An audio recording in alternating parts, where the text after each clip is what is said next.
Today we're going to find out what would happen if, between the ages of 4 and 7 years old, I had a drawer of my most treasured possessions and those treasured possessions made their way into a box. This is the basement sellout.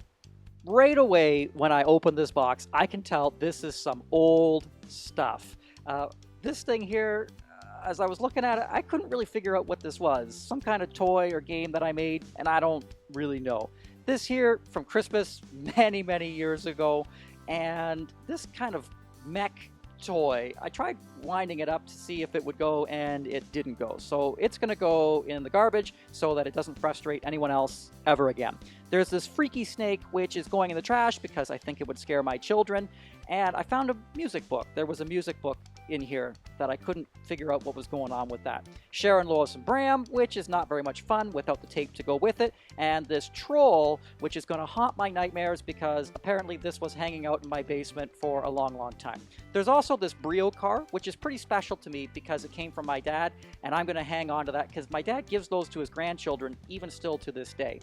There's these die-cast trucks, which I think are going to do great in a yard sale, and an old harmonica, which there's nothing particularly special about this harmonica, but I do think it goes with the music book.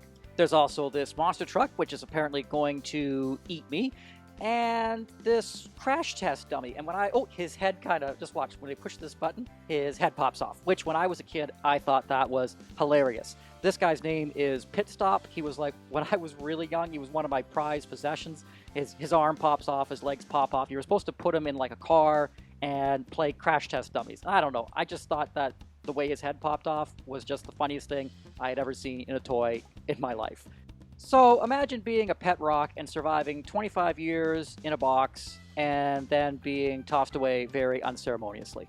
There's also this little train felt thing. I guess it was a craft at one point, and this car launcher which was broken. Now, when I pulled this car out, as soon as I held it in my hand, it was like a flood of memories came to me, and I was like, this car changes color. And so I took it upstairs and ran it under the water, and nothing happened. But then I turned the water to scalding hot, and then something happened. And as soon as we saw this, my wife and I said, oh, we're going to give this to my son right now.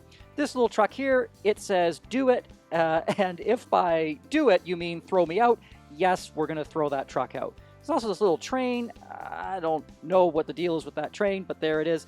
I found this tin, and when I opened this tin, apparently 4-year-old me, this is where I squirreled away all of my Care Bears stamps, because apparently I was saving these Care Bears stamps for who knows what. I guess I might try and mail a letter with them, but I'm pretty sure that that wouldn't work out. But I have this very vivid memory as a kid, squirreling these away, just thinking that these Care Bear stamps were the most precious thing in the world and must be protected. And today, by protected, I mean probably thrown out. Here, we've got this kind of waterproof container, which is a pretty nifty camping tool, probably still useful today. I think it'll head out to the yard sale.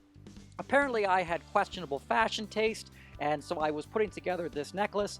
And this here, I opened this, and I was like, as soon as I held it in my hand, I was like, this is a bottle cap collection. And I opened it up, sure enough, 4-year-old me had a bottle cap collection. As I looked a little bit closer at them, they were from an old store called the Pop Shop. And apparently some people do collect these bottle caps even today. So I guess I'll try and see what I can do with those.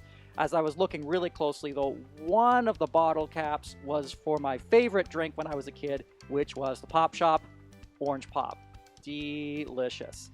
There was also this craft in here. I don't know who made this. It might have been one of my brothers. It might have been a cousin.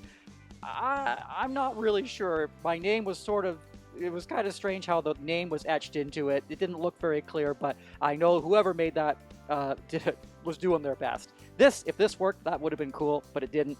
And then another truck. Apparently that's what the space shuttle looked like when you couldn't get licensing to do the actual space shuttle. It'll go good with the other trucks at the yard sale, though. Here's some creepy crawlers. They used to have, it was kind of like an easy bake oven, but you could put this kind of plastic into it and make bugs. I remember making that at a friend's house, and apparently I kept it. Also, there's a Thomas Tank Engine tape, but no tape. Bouncy ball, doing pretty good after 25, 30 years.